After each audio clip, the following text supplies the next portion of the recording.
How do you see the relations of Iran developing with Asian countries, especially with the United States vehemently opposing them? Are they being cooperative, the Asian countries, regardless of US pressure?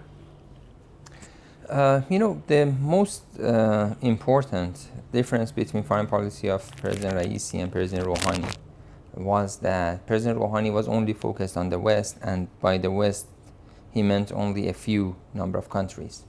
But President Raisi believed in diversification of the connections and relations in foreign policy. So what they wanted to do was, and what they followed was actually to uh, make relations or improvement of relations with several other countries. So it was not only China or Russia, it was actually the whole region, especially with the focus and attention to the neighbors. We had we experienced actually a very important improvement of relations with neighboring countries. If you remember what happened to President Raisi, which led to his martyrdom, was right after a joint project with Azerbaijan, a northern neighbor.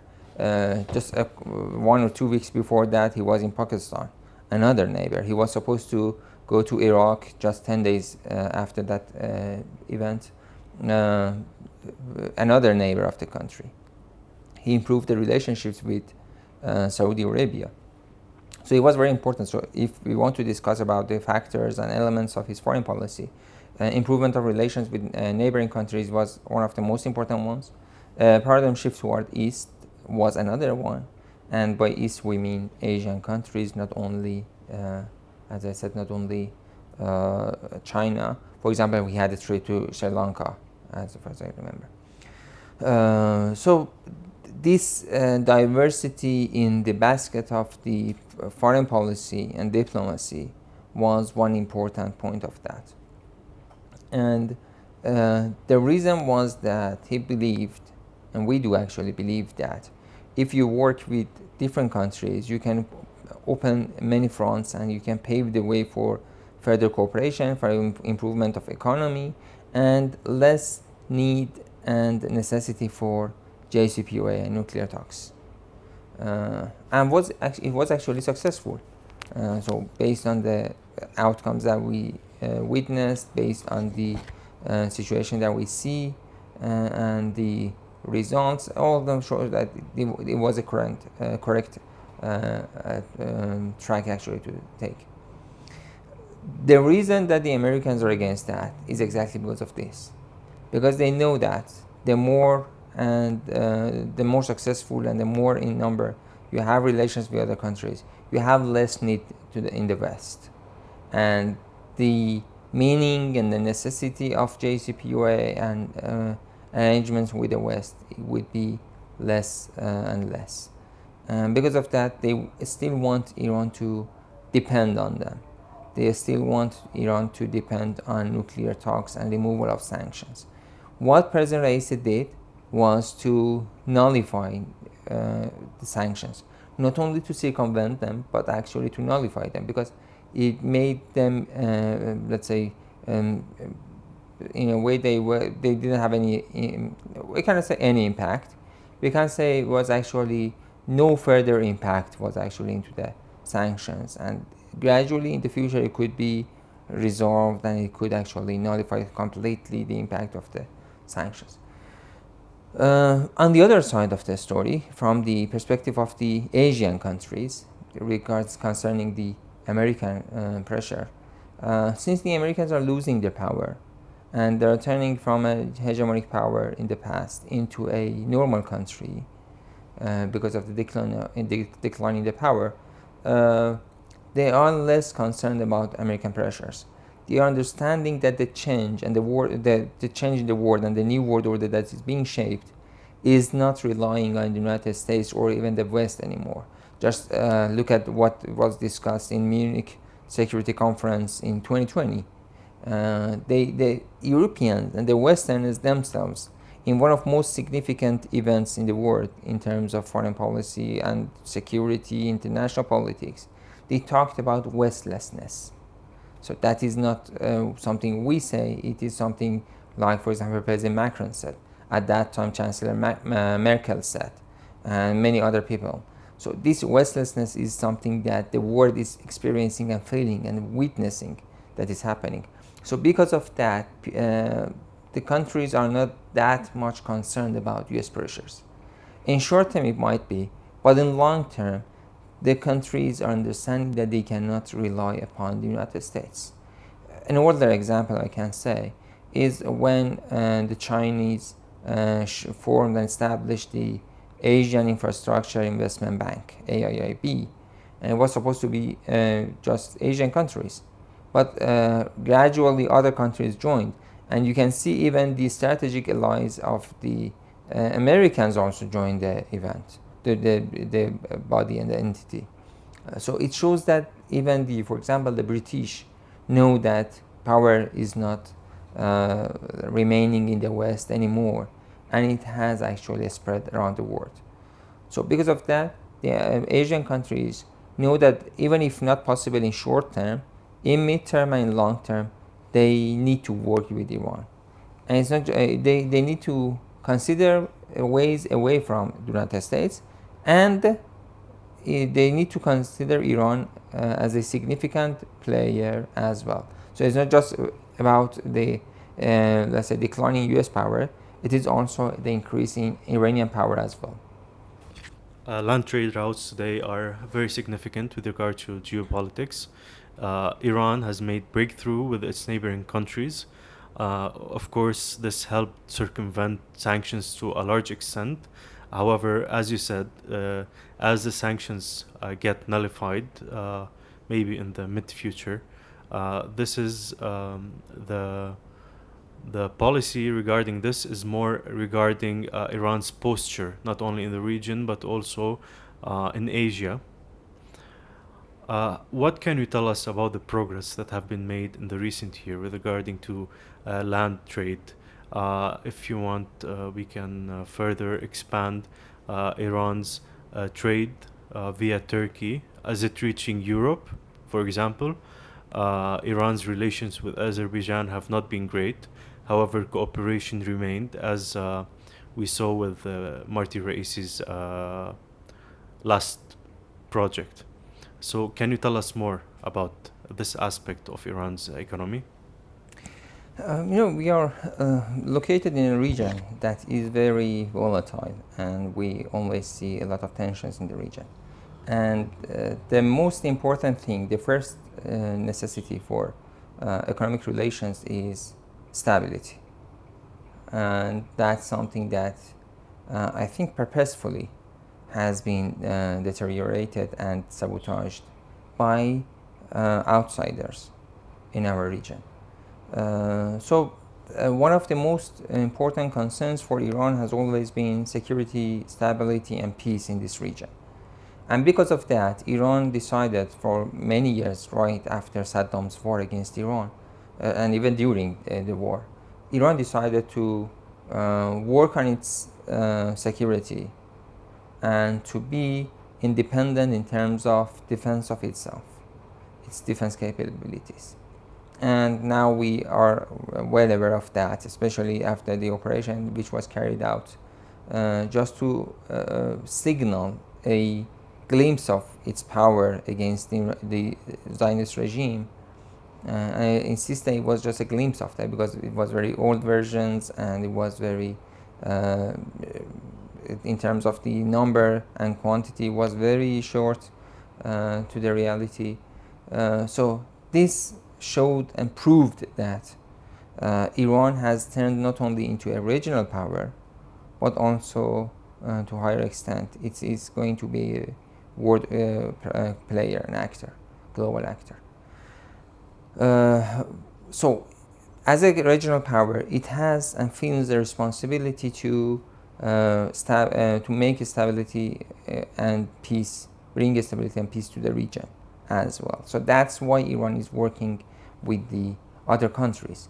So forget about what the Americans and Westerners say about terrorism and such things, accusing Iran of supporting terrorism and such claims.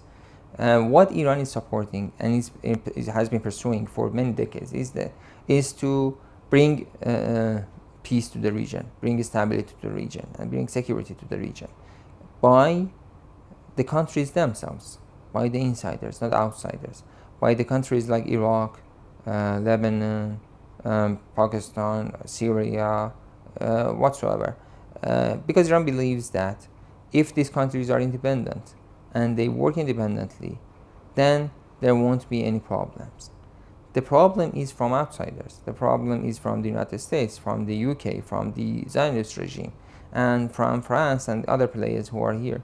They are creating the problem. And if they leave the region, we will have security, we will have peace, we will have stability, and then you have all the grounds available for trade. And as I said, the best way for trade is land routes, and it is safe, it is easy, it's fast enough, and affordable, and much cheaper than other ones. So this can happen through this path that Iran has been working on. So first of all, Iran did work on its own security and then try to improve the region. Not successful project yet, but it's getting better and better. And after that, Iran moved toward shaping the infrastructure. So as you mentioned, the south-north corridor, which connects Russia to India in some way, is one example of that. So just two pieces of it remaining, and I hope that in near future it would be completed.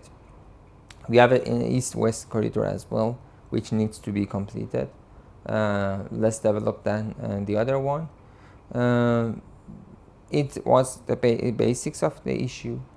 Another point is, let's say, multilateral relations, like the organizations that we have, BRICS, Shanghai Cooperation Organization, and even ACD are some examples of that. These are the multilateral organizations that can help improvement of working between the countries.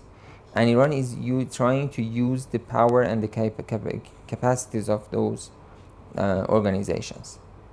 So you have the basics, you make the infrastructure, and then you work with the others for the let's say we can say contents of that, we can say products that are supposed to move toward that, and further on you can make it happen actually. And you have relationships and cooperation with other countries, like for example China's Belt and Road Initiative, that is again on the same agenda. So Iran is trying to use this to make all of them happen, and actually then based on that it can improve its own economy and help the other economies and be the central hub to the relationships and trades with the other countries. Countries like Azerbaijan or Turkey, we have our own ups and downs in our relations, but usually when it comes practically to economy and to trade, they usually step back and try to negotiate. Iran is not an enemy to Turkey. The Zionist regime is supposed to be an enemy for the Turkish people because they have majority Muslim community, they are part of the Muslim world. But even when it comes after the 7-8 months of massacre and genocide that's happening in Gaza, Turkey says that it is trade is something that we cannot ignore with the Zionist regime. And they might have cut their political ties, but they have not completely cut their economic ties with them. So if they can work with Zionist regime, for sure they can work with a country like Iran as well in terms of economy and trade. I would like you to give your input on de-dollarization, Iran's trade with neighboring countries in local currencies. How is this advancing? That's number one question. Under US pressure again, do you think that it is actually being a significant obstacle with regards to this?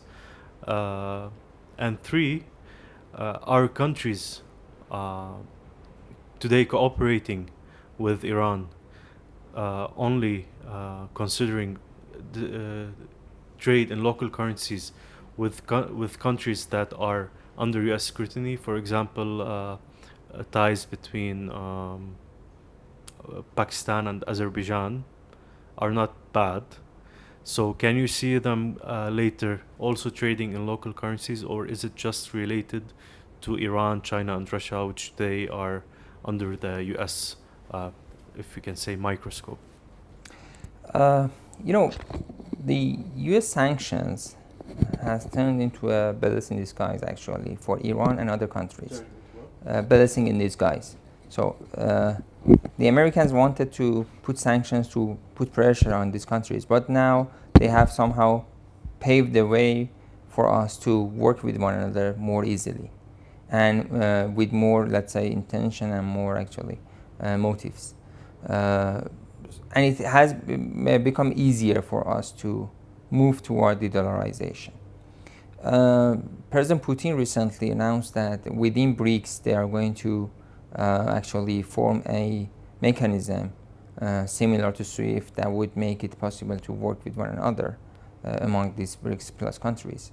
And again, that would help as in terms of, again, infrastructure. The point is that, as I mentioned about the restlessness, the point is that the whole world knows that they cannot trust dollar anymore, and it has turned into the new empire's cloth. So everyone knows that the empire is nude and doesn't have any clothes on, but no one dares to announce it. Iran and countries similar to Iran are brave enough to say that and to move toward that. So just remember what happened in 2009, early time when the Barack Obama came to office, and the economic problem that happened, and it actually jolted the whole world, and many countries actually had problems because of the American dollars. Just recently, again, that was happening again. They did a lot actually to avoid that, but the pressure would turn out to be upon the other people from other countries. So this instability and unreliability of US dollar is something that the whole world actually knows that. The question is how and when. It's not why or whether, it's how and when. So many countries are trying to test actually the mechanism for that. Their own local currencies based on other currencies, based on cryptocurrencies. So they are just dealing with the issue. But almost, you can say almost every country, even Americans themselves, are thinking about that. How to deal with the situation without the dollar actually dominance in the world. So what currently Iran is doing is trying to work with some neighboring countries in that way because it was easier, even geographically and geopolitically, it would be easier for them to trade with them in terms of other currencies. It's trying to find ways with other countries as well, other mechanisms as well, as I mentioned one of them. So the procedure is going on. It has not borne fruit yet. It has time to actually bear any fruit and results, but it's going on. And I hope that in the future we can see more and more of this. So it's not just about Iran. For example, Venezuela and China, Venezuela and Russia, Russia and China, China and Iran, Iran and Russia, many other countries, India, Pakistan, they are all getting involved into the negotiations, into the literature of discussing how it could be handled and could be carried out. So it needs time, but it's just a matter of time. It's not something that Americans can actually avoid or prevent that.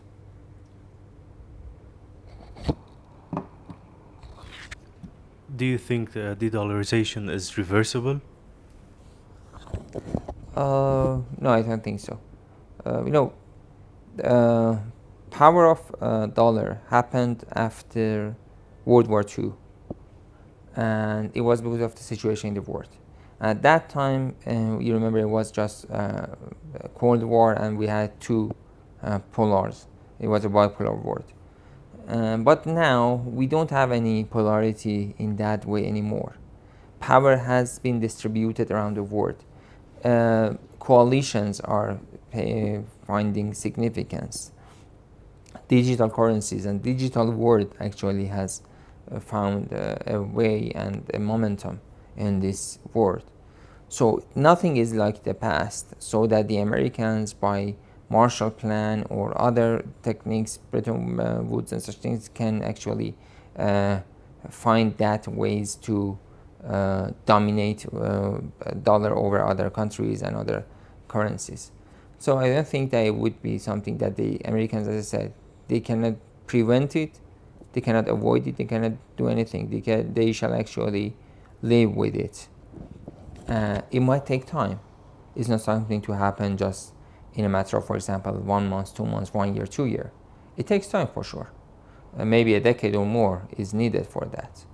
But it's for sure we can say that it is going to happen, because neither the dollar is neither it is justifiable nor dollar is reliable anymore. Okay, doctor. With regards to Iran's relations with Pakistan, you have signed a significant gas project, a pipeline gas project, in the 10 years ago, maybe, uh, or a bit more. However, the U.S. has been forcing, not forcing Pakistan, but maybe pressuring Pakistan into delaying the project until today. Pakistan in the past year has made it clear to the United States that it will proceed with the project with Iran, and this is a sovereign decision.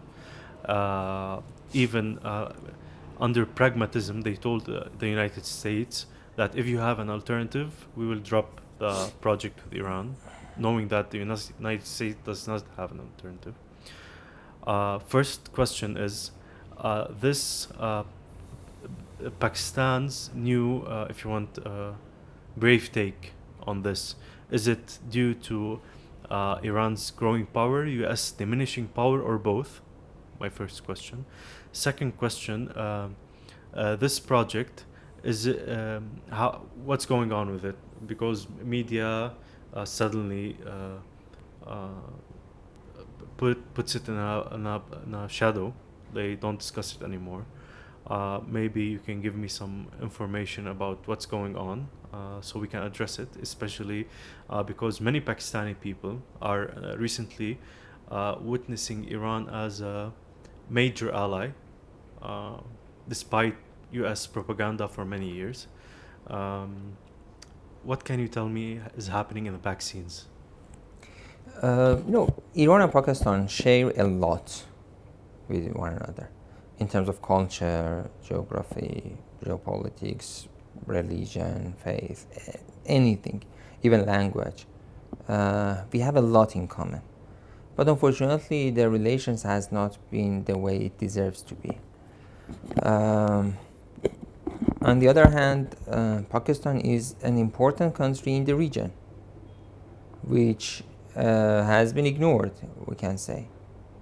Uh, Pakistanis do not have the role in the region that they deserve to have.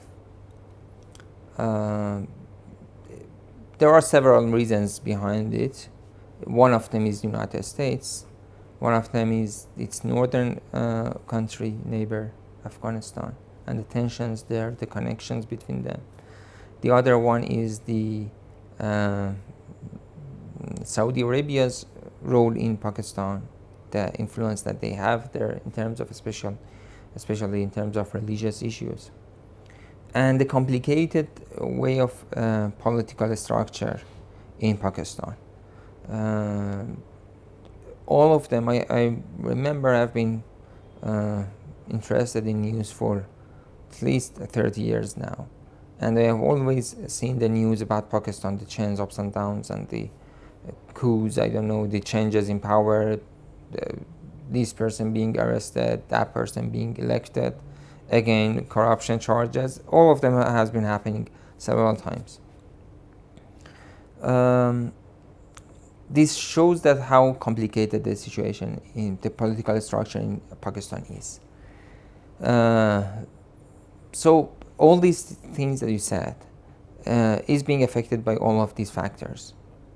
It's not only Americans, which are actually important, but Saudi Arabia, domestic politics, intelligence and security, especially regarding Afghanistan, are all important factors in this issue. The recent trip of President Raisi to Pakistan was a game changer, actually. It was something that page actually turned the page into a new chapter, and it reminded again everyone of the huge capacities that are left ignored actually in relations between the two countries. So one of them was this. Another one is again the decline in U.S. power is something that is being considered by many countries. Pakistan is considered a nuclear power.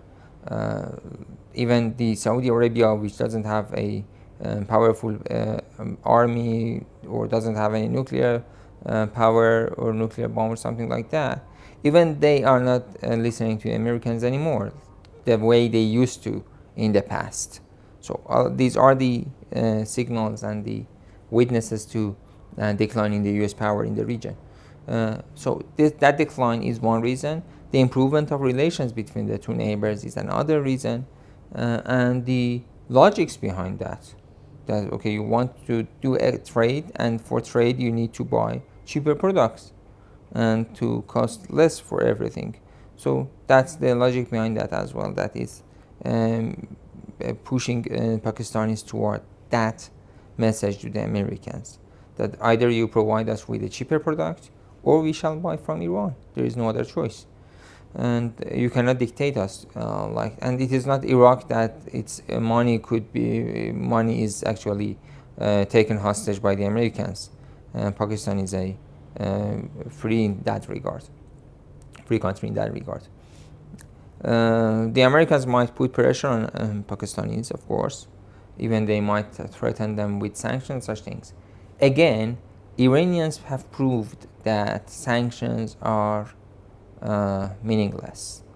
They might be difficult in short term, they might be frightening in short term, but at the end of the day, they are unable to cripple down the countries. It was what Iran has proved. Iran, maybe in the past, the Saddam could not stand against that, and actually it bowed down to it. But Iran has proved that after 45 years of sanctions, it is standing strongly, and it has improved. It's not just a matter of, for example, oil for food that happened to Iraq. Iran has improved. Iran has become more powerful. Iran is strong now and can actually help the others and can decide so at least for some parts of some issues and problems and cases in the world. And it signals the others that the sanctions are not that frightening that they used to be. It's a maybe paper tiger, we can say. That was actually the message that Iran sent to the Russians immediately after the sanctions that were imposed against them because of the situation in Ukraine. Iran said that you can live with that. It was the same message that years ago Iran sent to the Venezuela, that even if you are sanctioned, you can leave. And we sanctioned countries can work together and more. So the countries are considering this, and they have realized that with sanctions the war doesn't come to an end, and they can continue working. So specifically regarding the project, it is one of the things that during the recent trip actually was discussed to revive, we can say. As I said, there are many potentials and many capacities that were discussed in President Raisi's travel to Pakistan and the visit that he had. So it is going to be revived in near future, I hope. And as I said, it's not the only one. The reason that the media are not paying attention to that is because media are usually following the hot news and the hot debate. So when something is not on the headlines, it is ignored and it is forgotten. And the agenda is always following the most breaking news, actually. So it doesn't that media does not pay attention to that doesn't mean that it is not important, it's not being considered. But as I said, the relationship between the two countries was not the way it needed to be, and in recent years, especially in recent months, it actually improved. So the two countries have decided to improve the relationships, and I hope that the next government would do the same, of course. The next government, whoever it is going to be, needs to follow some things. There might be changes in priorities in foreign policy, but anyway, there are something that needs to be followed, and it is the general policy of the country, and it's not something to be changed by the minister or president. It's being decided at higher levels. So Iran is serious in that regard. I hope that Pakistan, as they have said, are actually serious in implementing that pipeline. And I think they can move toward that in near future, because energy diplomacy is one of the topics that is becoming more and more important for the Iranians. It's not just about the oil, it's about gas, it's about petrochemical products and many other things. Regarding Russia's ties with Iran, it has seen up and downs in the years. However, recently it is developing in the right direction. Do you have any comment on that? Can you give us any details on that relation? So in recent years, two things have happened. First, the change in foreign policy during President Raisi, as I mentioned, he tried to work with neighbors and shift toward east, and both of them actually includes Russia as a neighboring country and also as a power in the east and some significant player. Before that, in terms of security and militarily, we had cooperated in Syria, and it was a successful actually experience. Even when the second issue that has happened in recent years, a little more than 2 years ago, was the situation in Ukraine, which led to massive sanctions against Russia. So this sudden event actually encouraged Russia to work with Iran more than before. And the other side, Iran was eager to increase the relations, and the other side, and also the Russians realized that they can work with Iran in a better way. So this has joined and actually have sort of synergized with one another, and the relations is improving more and more and more. And the Russians are very serious actually in this. So they just don't want a prestigious cooperation, they want practical cooperation with Iran, and we are seeing it in different levels. I just returned from Russia these days, and there was some events about BRICS Plus, which now Russia is the current term president of it. And they were very actually eager to have Iran as part of the BRICS Plus, and also to work either bilaterally or multilaterally within that organization. So this interest that they are showing, and the interest that Iran is showing, shows that they are improving their relationship with one another. We have had very good relations. We have increased the economic trade between ourselves in different areas. It's not just about, for example, oil and such things that Iran is usually exporting. No, not like that. It is more about the products, military products, the agricultural products more significantly. So these actually are the grounds that the two countries are working one another, and it is increasing and increasing. One of the topics that we discussed in the recent visits was tourism between the two countries, for example. Tourism between the nations, social issues, cultural relations. So let's say it's the relationship that the two countries have had so far, it has only been the tip of the iceberg. There are a huge amount of capacities and possibilities that they have not touched yet, and they are realizing that they can do it now. One of the reasons in the past has been that Russia was a global power and Iran was not that powerful. Even Iran in the past was not even a regional power. But now, then Iran turned into a regional power, and then it has turned into a global player. So this distance has actually decreased. The Russia is not one of the poles of the world. The bipolarity has actually declined, and they are now closer to one another. They are now more aware of the capacities that the two have, and they are more actually serious in working with one another. So that's why you can see constantly delegations are exchanged between the two countries in different areas. I'm aware of some of them, and I'm reading some of them on the news that they are in constant relations with one another. Even if there are some challenges in some areas, I think that this improvement of relations can fix that as well. So if there have been some, as we call it usually in diplomatic discussions, if there have been some brackets in the negotiations in issues like Caspian Sea, I think that this improvement of relations would actually resolve those brackets and challenges and differences as well.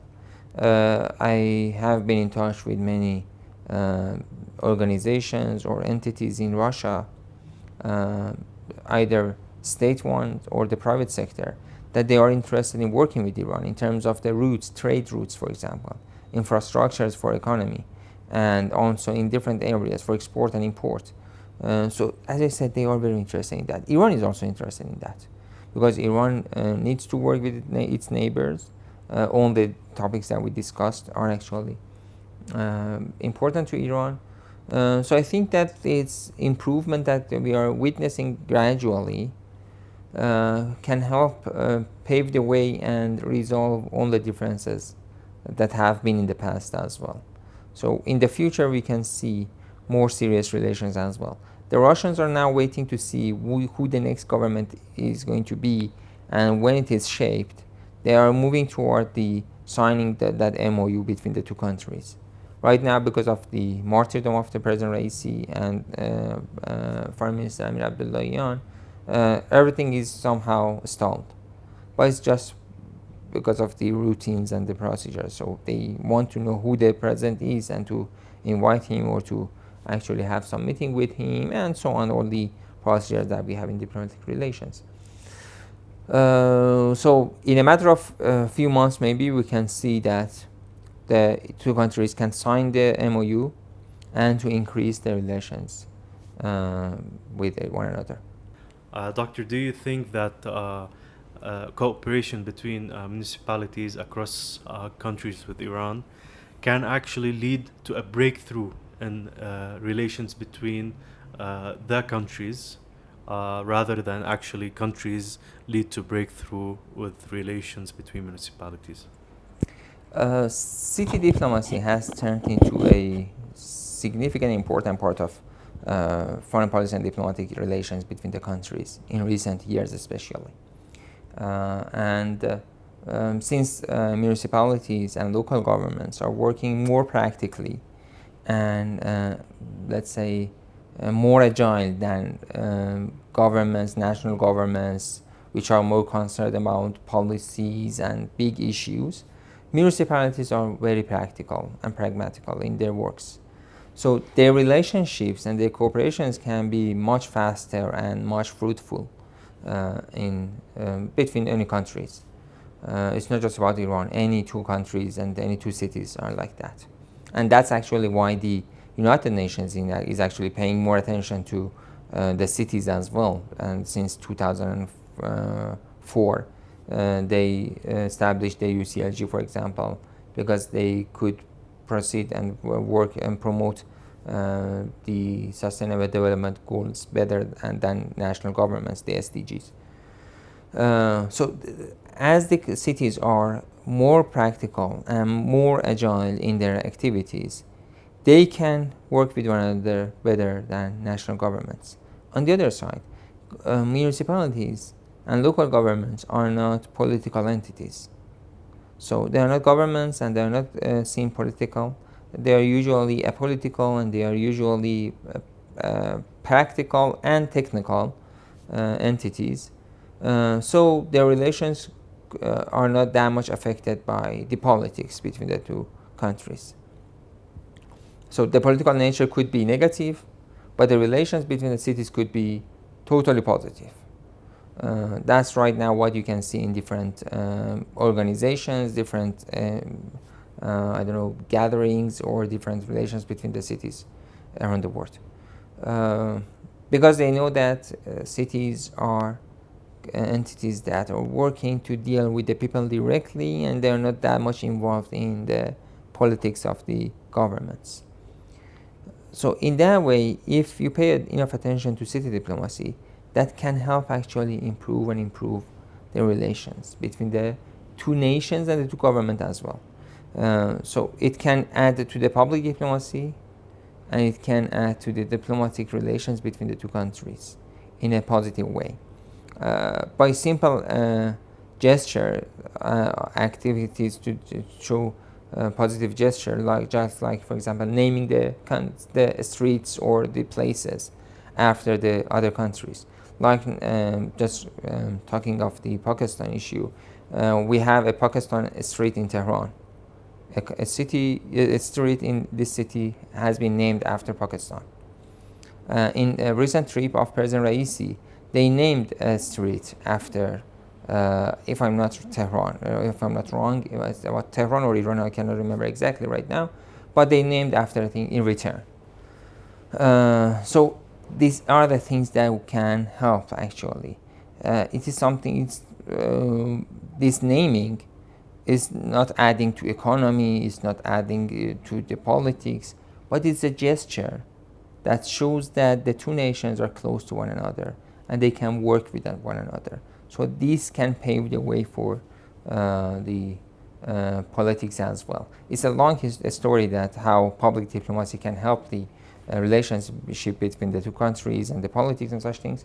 I want to avoid that, but anyway, this can help a lot. And that is what's happening about Tehran and Iran as well. So Tehran is working to following the same policy of President Raisi. Tehran has been pursuing improving its relationships with cities in neighboring countries to complete the puzzle of the sister city relationship and twin city relationships with them.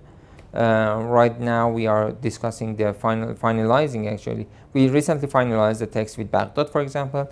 We are finalizing the text with Islamabad, also with Turkmenistan, or I don't remember. We have sister city relations with some of the countries, some neighboring countries. We are also trying to complete this puzzle with the others as well. So we are in discussion. It takes a little time, but it's going on. And even the countries that we might be not that positive in terms of politics, we are still working with them in terms of cities, and we are trying to improve this relationship as well. So we are hopeful that this can improve their bilateral relations in all levels, and not only at the city and urban level, but also at the national and governmental level as well. As the elections are near, during the term of Marty President Raisi, we saw the Islamic Republic have a significant shift towards strengthening bilateral relations. Asia, Africa, Latin America, and every other country that share common interest and shared, if you want, to an extent, values. But he also balanced this with the West. He said, we are a sovereign country. Whenever you decide that you would like to establish relations based on that, we are ready. Even the GCPOA, we will cooperate as much as you will do. It's there, and we are willing to advance it. Do you think that the presidential elections, whoever comes in, uh, might be able to negatively or positively affect that with regards to the eastward shift? Um, or is it the Iranian nation choice as a whole to head east and prioritize its interests over Western dominance and hegemony? 11 years ago, when President Rouhani could win the election, it was because he could create a duality, create a polarity between negotiations and war. He could say to the people that he could actually sell this idea to people that if we don't negotiate, there would be war. And I'm here to avoid war, and I want to improve relations and normalize ties with the West and such things that he said.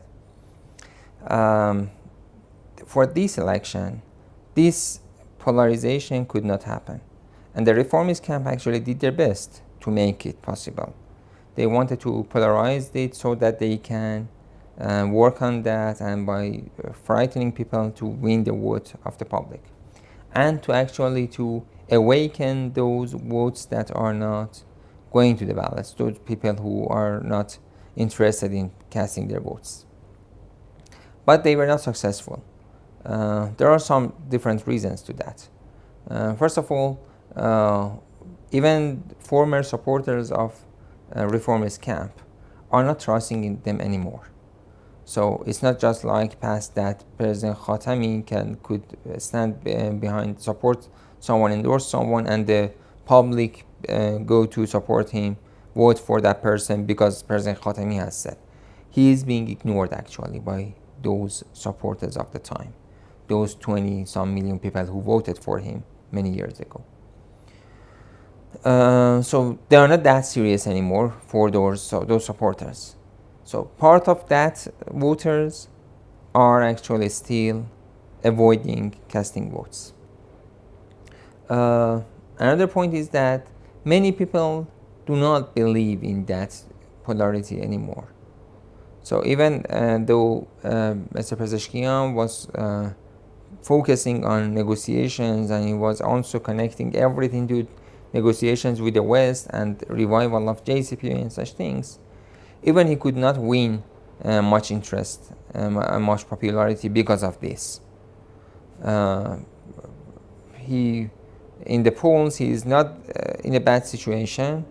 He is not likely to win in the first round, of course, based on the polls I'm saying. But anyway, the popularity that he has gained is not because of the negotiations or the vows for talks with the West and such things. It's because of other factors, social factors, I don't know, denial of the other camps and revive their rivals and such things is actually the reason behind that. The second point is that there was no other pole against him to be two poles, one this and that. That was not like that. The other people who were on the scene, like for example Mr. Ghalibaf or Mr. Jalili, Mr. Zakani or Qazizadeh Hashemi, all of them were from different points of views. None of them are reformists. The only thing that they share is that they are non-reformists, and they don't want Mr. Pezeshkian to win the election because he's from the other camp. But none of them are actually similar to the other one. And he could not say, I'm standing against that particular person. 11 years ago, that happened actually. It was between Rouhani and Jalili, for example, because both of them had the experience of being in talks, nuclear talks with the West, and they could discuss on that. But now it was not like that anymore. On the other side, people have realized, and it was very discussed during the debates by the candidates, and people have also felt that JCPOA was not that successful. Even at the time that it was in place, even before President Trump comes to office. Even at that time, it wasn't that successful that the reformists claimed it would be. President Rouhani had connected even the clean air, the drinkable water, and everything to the JCPOA. If we have JCPOA, we would have a clean air. If we have JCPOA, we can have the water to drink. If we have JCPOA, we could have a good economy. We could have centrifuges turning, and your life actually turning into positive as well. So he had a lot of claims that none of them happened, neither during President Obama nor Trump, and neither within the JCPOA or after it was actually quitted by the Americans. So people do not believe in the JCPOA the way that the reformists are selling that. So because of that, even if Mr. Pezeshkian is going to be the president, next president, people are not buying that idea anymore. So people expect them to, at least to some extent, follow the same path that President Raisi took. Because again, they practically saw how they worked.